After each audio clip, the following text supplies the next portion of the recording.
Ivyakozwe n'uyu murwi w'abajenerali tuza kubageza ko amazina yabo be n'aka karwi k'abarwizatunga bakomeye cyane nga mu gihugu cy'u Burundi vyose muraza kuvyumviriza kuko iyi ari dosiye ishobora gushikana bamwe no mwibohero rikuru rya Mpimba. Ndaguhaye mwiriwe canke mwaramutse bivanye naho buri umwe wese aherereye. Mwe banywanyi bacu mubana natwe mu makuru n'ibiganiro vya misi yose dushikiriza kuri nombonesha kure yacu kandi yanyu Umuhuza TV.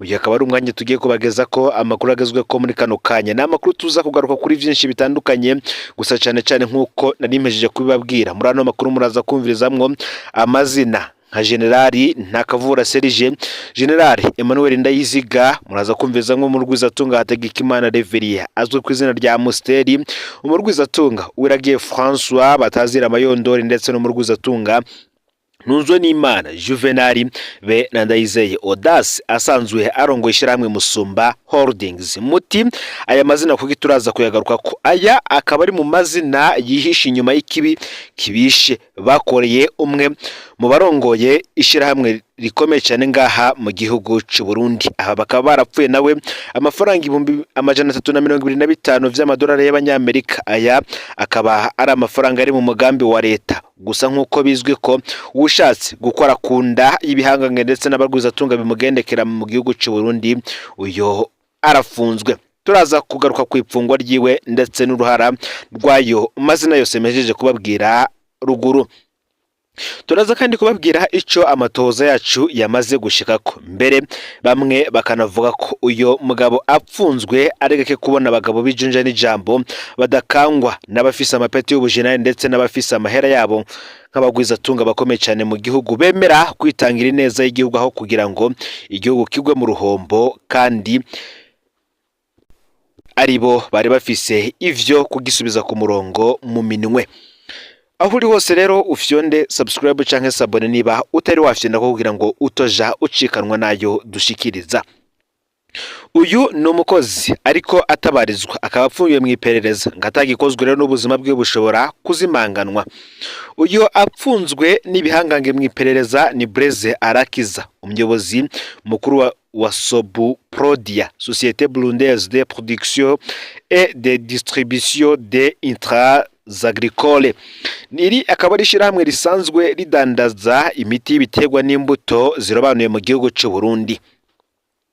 Muti vyagenze guti uyu Blaise Arakiza yapfunzwe azira amafaranga mva makungu arenga gato 325 vy'amadolari y'abanyamerika. Ayo n'amafaranga yari yatanzwe n'iryo shirahamwe Sobuprodia mu isoko yo kugura ibiharage mu ishyirahamwe Gavici yo mu gihugu ca Uganda. Blaise Arakiza akaba ari karahorwa kuba yaranse ko ayo mafaranga akoreshwa n'ibihangange inyuma ya hiryo soko rihagarariye, kuko wewe yashaka ko ayo mafaranga asubizwa mu banki nkuru y'igihugu BRB aho yari yavuye nkuko tugira tubibone imbere. Imbere kubandanya tubanze tubamenyeshe ko Blaise Arakiza apfunzwe n'ibihangange bigize urwego nshingwa ntwaro rwa Sobuprodia. Wa mbere muri ivyo bihangange ni General Ntakavura Serge asanzwe ari warongoye urwo rwego nshingwa ntwaro. Harazimwe kandi General Ndayiziga Emmanuel asanzwe ari icegera cy'utwara iperereza ku rwego rw'igihugu. Umurwizatunga Hategekimana Reverie azwi ku izina rya Musteri, umurwizatunga Uwiragiye François Batazira Mayondori, umurwizatunga Ntunzwe n'Imana Juvenali be na Ndayizeye Audace asanzwe arongoye ishyirahamwe Musumba Holdings. Nkuko twabitohoje hari mu kwezi kwa kabiri kumwaka w'2023 ishyirahamwe Sobuprodia ryaragiranye amasezerano n'ishyirahamwe Gavici ryo mu gihugu ca Uganda yo kuzana imbuto z'ibiharage zingana n'itoni 210. Ayo masezerano yarahagaze ku mafaranga mva makungu angana n'325 ndetse n'amafaranga 500 y'amadolari y'abanyamerika.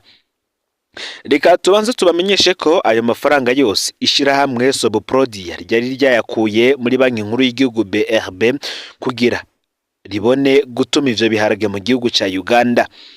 Mu nyuma rero ryashyirahamwe Gavici ryo mu gihugu ca Uganda ryarazanye mu Burundi za mbuto z'ibiharage mu kwezi kwa kane kumwaka weze nyene w'2023, ariko rizana ubwoko bubi batumvikanye na Sobuprodia ryo mu Burundi. Niho rero iri shyirahamwe Sobuprodia imaze kudashima ivyo biharage yacandikira Gavici yisaba gusubiza ya mafaranga nkuko vyari mu masezerano bari bafitaniye. Mu mpapuro z'ibanga zo mwibanga dufise Gavici yarishuye Soboprodia imenyesha ko yemeye gusubiza ya mafaranga ariko ko izo yasubiza mu mici ibiri. Soboprodia yaciye yandikira ikigo Oberi muri uko kwezi kwa kane nyene ko mwaka kwezi w'ibihumbi 2023 yimenyesha ko ibiharage yari yarihiye Duodenema vyinjiye mu Burundi shaka kubisubiza hanze kuko bidakwije ibisabwa. Kwigenekerezo ya gatanu ukwezi kwa Rusama umwaka kwezi w'ibihumbi 2023 Oberi yarishuye Soboprodia yimenyesha ko atangorane yemere kubisohokana. Aha Soboprodia yabimenyesha Oberi kugira ntisubire kurishwa amafaranga yo gusohokana ivyo biharage kugira isubize Gavici. Mu nyuma rero bamwe mu bagize wa murwi w'ibihangange twavuga hejuru twabagejeje ko harimwo abarwizatunga ndetse n'abagenerali. Aho twabwiyemwo General Ntakavura Serge, tubabwira General Emmanuel Ndayiziga, tubabwira umurwizatunga azwi ku izina rikomeye cyane Amusteri, tubageza ko Wiragiye François Batazira Mayondori, umurwizatunga Ntunzwe n'Imana Juvenal be na Ndayizeye Audace asanzwe arongoye Musumba Holdings. Aba rero bamaze kubona ko ya mafaranga mva makungu ibihumbi 325 ndetse n'amafaranga 500 y'amadolari y'abanyamerika agira asubizwe, niho baca batangura kuremera umuyobozi mukuru wa Soboprodia Blaise Arakiza bamusaba ko ayo mafaranga niyashika atosubizwa muri BRB ahubwo yoca ayabaha bakayakoresha ibindi.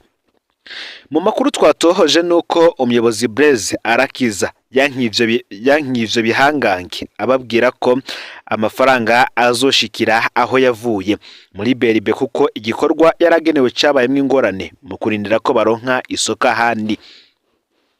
Aha rero niho vyakomereye kuko abagize umurwi wa vya bihangange bamaze kubona ko Blaise Arakiza abankiye ko ayo mafaranga azoshikira mu minwe yabo, baciye batangura kurondera uko bigarurira ayo mafaranga. Amakuru twatohoje yemeza ko ivyo bihangange vyishikiye mu gihugu ca Uganda ku cicaro ca ryashira hamwe Gavici kwishuza ya mafaranga, ariko urongoye iryo shira hamwe na Kabale Patrick arabankira ababwira ko atabazi kuko mu mpapuro z'amasezerano handitse ko Blaise Arakiza umukuru wa Soboprodia ari nawe yateye ko imikono. Reka noneho tugaruke ku ipfungwa ry'uyu Blaise Arakiza. Bamwe banavuga ko adatabarijwe umwanya n'umwanya nawe ashobora kubura ubuzima, abana be bagasigara ari imfuvyi, umukenyezi we agasigara ari umupfakazi. Inyuma yaho Nakabale Patrick arongoye Gavici yankivyo bihangange ko tobihaye amafaranga kubera atabazi. Uburongozi bwa Gavici bwaciye bugira amakenga ntibwaba bugisohora ya mafaranga. Abarongoye iryo shiramwe ryo mu Buganda Gavici baciye babibonamwo amahinyu, baca banindira ko bica mu nzira z'ukuri kuko biketse ko bishobora kubata mu mutego. Vya bihangange rero bimaze kwankirwa gusubizwa ayo mafaranga vyaciye bitwarwa n'agashavu, bice bitegura uko bigirira nabi Blaise Arakiza arongoye Soboprodia bimwagiriza ko yanyuruje ayo mafaranga. Nawe rero akabwira ko Gavici iri mu nzira zo gusubiza ayo mafaranga nkuko yavyemeye mu makete bagiye baragiranirana. Aha twashoboye kumenya ko umuyobozi ajejwe ivy'ubutunzi DAF muri Soboprodia yitwa Atanazi guhera mu kwezi kwa kane ko mwaka kwezi murantungi guhera mu kwezi kwa kane k'uyu mwaka w'ibihumbi 2024 yagumye yihereranya abakozi bato muri Soboprodia abasaba kwiyamiriza umuyobozi mukuru Blaise Arakiza. Mu vyo DAF yabwira abo bakozi harimo ko Blaise yanyuruje amafaranga yari yagiye kugurwa ibiharage muri ryashiramwe Gavici ryo mu gihugu ca Uganda.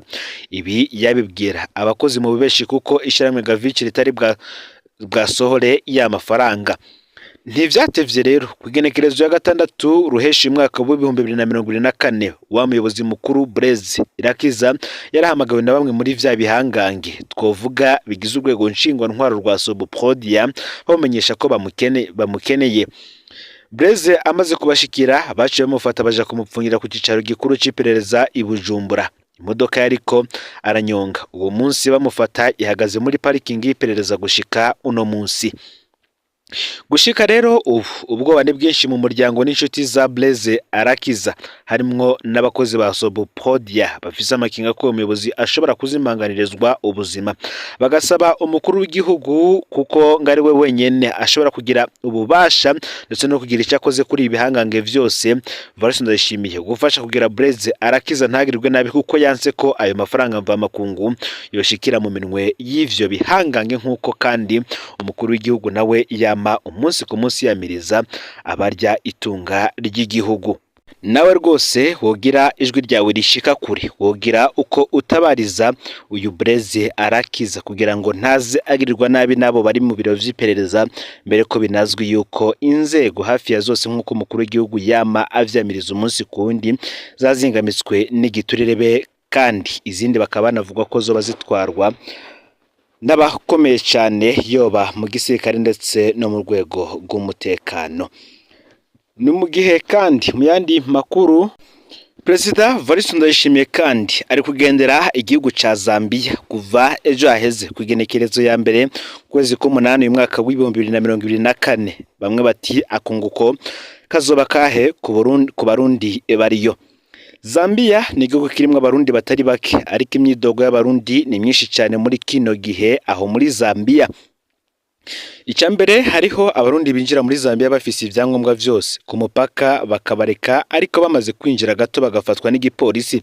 Ca kabiri kandi nuko hariho abarundi benshi binjira muri Zambia kurondera akazi, bamaze gushikayo ivyangombwa bigata igihe. Abo ni benshi kandi barafise ibibazo vyinshi.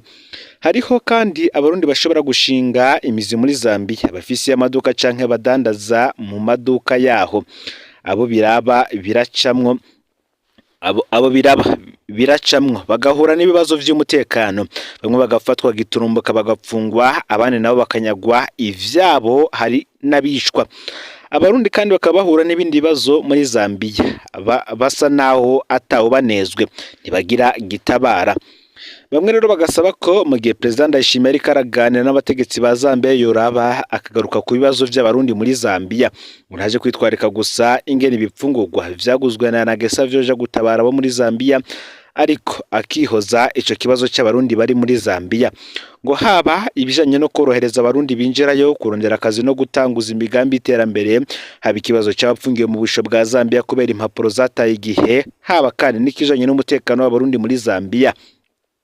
Abatwara Uburundi barivugira ko atakazi bagifise bahurwaruka kandi bakaryoherwa no kubona abarundi baba hanze bafasha mu iterambere ry'igihugu n'imiryango. Rero ngo ni vyiza ko leta nayo yitwararika abarundi bari mu bihugu bitandukanye, cyane cyane kuri ivyo bibazo bihanze abarundi babarizwa muri ico gihugu ca Zambia. Tubutse ko kandi mu kanya gatoyi Perezida Varisi Ndayishimiye agiye kugiranirana ikiganiro kidasanzwe n'abarundi ba muri ico gihugu ca Zambia. Rero ngo boraba navyo ibibazo baza kumushikiriza rwose akazobitorera inyishu, mbere n'abaserukira igihugu cy'Urundi mu gihugu ca Zambia bagakora amabanga yabo nk'uko bayajejwe, kugira ngo abanyagihugu abarundi bari mu gihugu ca Zambia bagume batekaniwe, ndetse na bya bibazo byose dohejeje kuvuga bitorerwe inyishu. Aya niyo makuru yaragezwe ko muri kano kanya. Ufyonde subscribe canke sabone niba utari wafyonda ko kugira ngo tujucikanwe nayo dushikiriza, usangiza no makuru bagenza aho bari hose kugira ngo nabo baje barashikirwa nabiriko biravugwa bigazwe ko ngaho mu gihugu cy'u Burundi, hanze mbezwe igihugu cy'u Burundi ndetse no makungu ya kure. No Muza TV Imana bahezagire.